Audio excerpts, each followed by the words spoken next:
How do you master music production enough to achieve all your music ambitions? Well, there's millions of hours of tutorials across the internet that you can desperately go through. Instead, you can watch this video where I've condensed over 1,000 hours of music production tutorials and audio engineering courses into one video. I'll break down the lessons and advice I've gotten that'll help improve your tracks the most. I've also used this to create a blueprint to learning music production more efficiently. Instead of wasting thousands of hours and ending up broke and frustrated, you can learn music production the right way. And that's why I created the Modern Music Creator Academy. It's the exact framework I wish I had 5 years ago, and I've taught this exact framework to over 100 students in the last few years. So you can join that to avoid countless hours on tutorials as well. But I don't want to waste your time, so I'm only going to include the best things I've learned so far. Number one is the rules don't matter if it sounds good. If it sounds good, it sounds good. Too many times producers fall into a trap of feeling like they have to follow an exact process to make a song, or that they have to use this specific sound or this specific formula. And a lot of times that music ends up sounding more robotic. It's actually the people that go outside of the rules that we tend to idolize, because a lot of times we don't do that ourselves. So if you decide,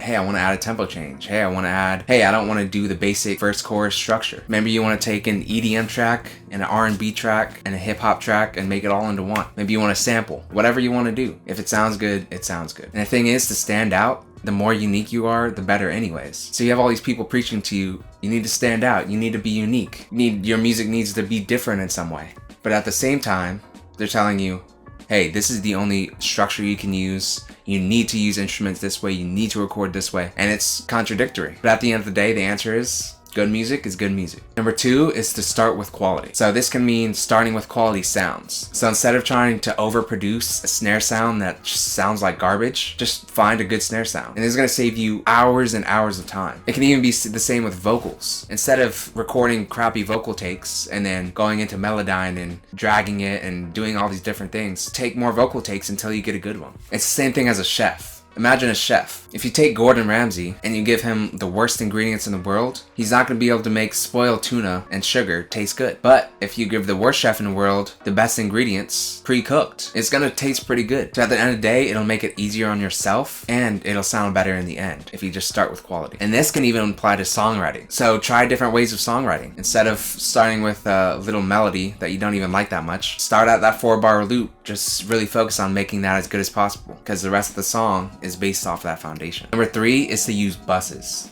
So if you don't know what a bus is, it's a track that can be linked to a bunch of other different tracks. So whatever you have here will affect everything here. Let's take reverb, for example. Let's say I have 10 different tracks and I want all of them to have reverb. In the beginning, you know what I would do? I would individually go in and put the same reverb. Think about how much time that wastes. Instead, I could just make a bus, put reverb on that, and it's affecting all the other tracks. This can apply to volume automations. This can apply to just random plugins. Basically anything you want to do that's affecting multiple tracks, just go ahead and create a bus. Don't just duplicate it. I mean, there's a lot of really cool things like buses. So if you want to learn more about that, make sure you hit that like button. That way I know you guys like these kind of videos and I'll make more. Number four is to learn music theory. Now I can understand music theory can be super boring and it can be annoying to learn. I had to take 4 semesters of advanced music theory and a lot of it I'll never use. But you have an opportunity to not waste as much time as I did learning music theory, because you can just go ahead and straight up learn what you need to know. You can learn advanced chords that you're actually going to use. You can learn the scales, so that way when you go into producing, it becomes 10 times easier. If you think about a musician performing a song, all these little things they do, like dynamics, maybe speeding up and slowing down a tiny bit. If it's piano, using the pedal, and all these little things are what make the performance amazing. But when you get into the DAW, it can be hard to see the song as a performance. But automating things, even if it's small as a little bit more reverb in the chorus, or automating the vocal,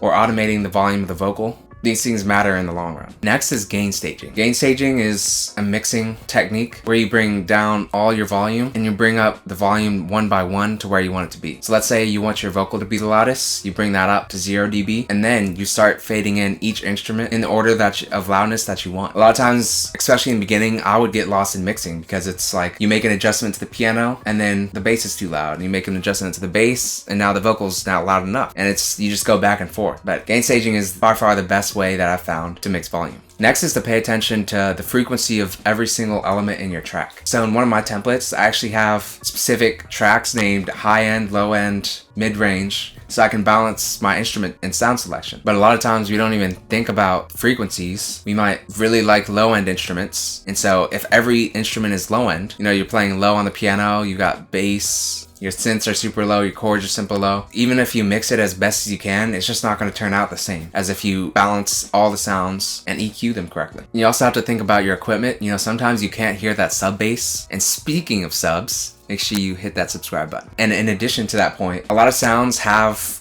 a full range. So when you hit a piano key, so let's say your piano is in the mid-range, there's still going to be high-end overtones and low-end overtones. What you can actually do is just straight up EQ that low end and EQ that high end. That way your piano is a mid-range instrument and it's not taking up space from the bass or the high end things like vocals. Because what happens is, again, it makes it harder to mix. Basically, to sum that up, it's basically having space for each instrument. So whether that's in the panning, whether that's in the EQ, don't just have everything on top of each other. Next is to stay focused on your track as a whole. So a lot of times we can get super caught up into maybe we just solo one instrument and we EQ that instrument and we make it sound as good as possible. But the problem is, if we're not listening to the song as a whole, it might not fit. So let's say I have a super bass heavy song and then I EQ my piano to only have low end. That's going to be conflicting and it might not sound good in that song. And now I have to go back and remix and now I'm taking more time than I need to. Whereas if I listen to the song as a whole and EQ the piano then instead of just soloing it, maybe there's barely no high end in the song and I can just scoot that piano up an octave, EQ it a bit, and now the entire song sounds better. Next is to understand loudness. So what a lot of people don't realize is in our minds, music sounds better if it's louder. For whatever reason, I don't know what the psychology is behind it, but the problem is if you're mixing at a super high volume, let's say you just hit the volume up button on your computer, it might not be representative of what the song actually sounds like. You might notice this if you listen to some of your favorite songs, is it sounds different at a loud volume. There's other things that you might hear at a quieter volume, or even the balance might come more into focus. And this is basic advice, but don't clip. Basically, clipping is you're recording in so loud that I can't even process it. It's just clips. And you'll notice this when it starts to go red. So if you want that distorted effect, there's ways you can distort. There's distortion plugins, and that's a really, really popular effect. Distortion sounds good.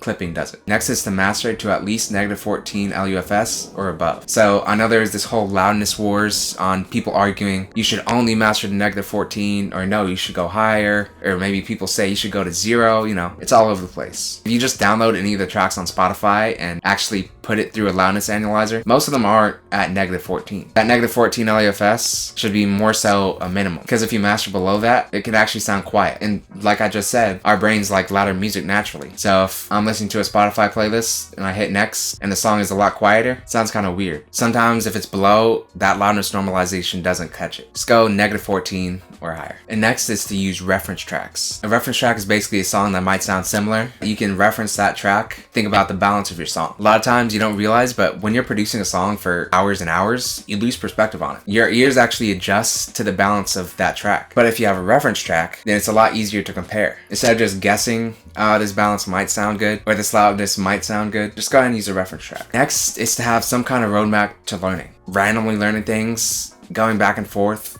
maybe not even fully understanding a concept. Find a roadmap that works for you. That's why I created the Modern Music Creator Academy. It's the exact framework I wish I had 5 years ago. I'm going to keep updating it.